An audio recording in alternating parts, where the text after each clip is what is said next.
జయసుధ గారు ప్రెసిడెంట్గా ఉండడం మా అందరికీ చాలా సంతోషంగా ఉంది. అలా రావాలని కోరుకుంటున్నాం. తర్వాత ఆరోగ్యకరమైన వాతావరణంతో, ఆరోగ్యకరమైన ఆలోచనలతో అందరికీ మంచి జరిగే విషయాలు ఇక్కడ నెలకొనాలని మేమంతా ఒక కమిటీగా ఉండి వాస్తవానికి ముందు కోరుకున్నట్టుగా యూత్ అండ్ యంగర్ ఇందులో మమ్మల్ని చూస్తే తెలుస్తుంది. మేమందరం యూత్ కాదు, యంగ్ కాదు. యంగ్ ఉన్నది ఇక్కడ లక్ష్మి మాత్రమే. కనుక అయినా కూడా మేమందరం ఇందులో సభ్యులుగా చేరి జయసుధ గారిని గెలిపించాలి, కొత్త కమిటీ కావాలని కోరుకోవటంలో ఒక ఆంతర్యం ఉంది. అది మహిళలు చేపట్టిన కార్యక్రమం చక్కగా ఆరోగ్యవంతంగా ఆలోచన రహితంగా అందరికీ ఉపయోగపడేలాగా ఉంటుందని నమ్మకంతో మేమందరం చేరాం తప్ప ఇందులో ఏదో మాకు లబ్ధి పొందాలని కానీ లేకపోతే ఎప్పుడూ లేని అపవాదు మురళీమోహన్ గారు పొందాలని కానీ మేము అనుకోవటం లేదు. అలా ఎవరూ ఆలోచించద్దు.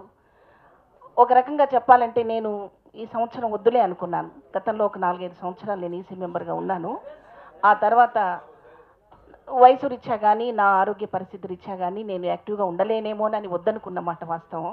కానీ ఈ వద్దనుకున్నప్పుడు నన్ను అలర్ట్ చేసి మళ్ళీ ఎందుకు వద్దనుకుంటున్నారు అని నన్ను నా బ్రెయిన్ వాష్ చేసి నేను కూడా ఆలోచించలేకపోయాను. ఒక పరంగా జయసుధ గారు నిలబడుతున్నప్పుడు మనం ఎందుకు రిలాక్స్ అవ్వాలని నేను కూడా ఆలోచించి మళ్ళీ వచ్చాను.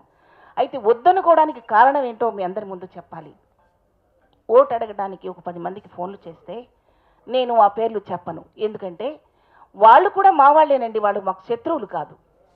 ఎవరైతే ఓటు వేయొద్దు, ఎవరైతే గెలిపించద్దు, అక్కడ వాళ్ళేం చేస్తారు వీళ్ళేం చేస్తారు అన్నవాళ్ళు కూడా మాకు శత్రువులు కాదు.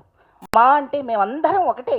మేము వేరే వేరే కులాలు కాదు, మేము వేరు వేరు కుటుంబాలు కాదు. ఇక్కడ చిన్నవాళ్ళైనా పెద్దవాళ్ళైనా అందరూ ఒకే సమాన భావంతో ఉంటున్న వాళ్ళం కనుక వాళ్ళు పేర్లు చెప్పి వాళ్ళనేదో శత్రువులుగా భావించాల్సిన అవసరం లేదని నేను చెప్తున్నాను. ఒక అసోసియేషన్ని మీరు కూడా ఎంకరేజ్ చేయండి. మన ఆడపడుచులందరికీ కూడా ఒక గర్వకారణమైన విషయం చేయాలని కోరుకుంటూ సెలవు తీసుకుంటున్నాను. ఆయన ఆల్రెడీ మాకు ప్రెసిడెంట్గా చేశారండి. చేసినప్పుడు మేము దిగిపోయి ఆయనకి హ్యాండ్ వర్క్ చేస్తున్న కోర్టుల్లో ఆయన కూర్చొని ఒక ఇల్లు కొన్నారు.